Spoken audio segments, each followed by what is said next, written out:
भंडारा जिल्ह्यातील शिक्षण व्यवस्थेचा बोजवारा उडाल्याचं धक्कादायक चित्र समोर आलंय। मोहाडी तालुक्यातील सोरणा येथील जिल्हा परिषद शाळेत एकही शिक्षक नसल्यानं संतप्त गावकरी आणि विद्यार्थ्यांनी थेट जिल्हा परिषदेच्या शिक्षण विभागात शाळा भरवून प्रशासनाचा निषेध केला। हातात वही पेन घेऊन विद्यार्थ्यांनी शिक्षण विभागाच्या वरांड्यातच अभ्यास सुरू केल्यानं अधिकाऱ्यांची चांगलीच तारांबळ उडाली। सोरणा येथील जिल्हा परिषद प्राथमिक शाळेत इयत्ता पहिली ते चौथी पर्यंतचे 44 विद्यार्थी शिक्षण घेत आहेत। मात्र शाळेत एकही शिक्षक कार्यरत नसल्यानं विद्यार्थ्यांचं शिक्षण पूर्णपणे ठप्प झालंय। त्यामुळे तातडीनं शिक्षक नियुक्त करण्याची मागणी करण्यात आली असून मागणी मान्य न केल्यास जिल्हा परिषद गेट समोर उपोषण करण्याचा इशारा देण्यात आलाय।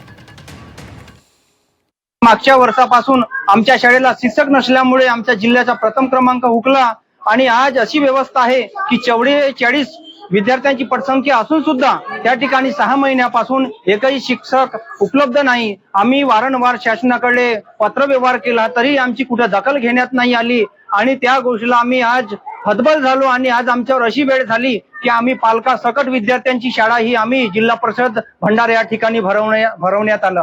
आज आम्हाला एक लेखी पत्र मिळाला, परंतु त्या लेखी पत्रानुसार आमची मागणी पूर्ण झाली नाही तर आम्ही पुन्हा या ठिकाणी या ग्वाही देतो की आम्ही अन्नत्याग उपोषणावर बसू आणि जोपर्यंत आमची पूर्ण मागणी होणार नाही तोपर्यंत आम्ही उपोषण सोडणार नाही। जिल्ह्यात नव्हे तर राज्यात नव्हे तर देशामध्ये गाजलेली होती आणि आज परिस्थिती अशी आहे की आमच्या शाळेला शिकवण्याकरता एकही शिक्षक नाही आहे।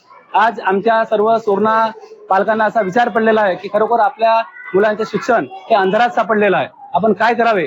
जर आम्हाला आज आम्ही शिक्षकाकरिता इथं आलो, आमची थोड्या प्रमाणात मागणी पूर्ण झाली। जर ते मागणी पूर्ण झाली नाही तर आम्ही पुन्हा येत्या 2 ते 3 दिवसात आमरण उपोषण करू।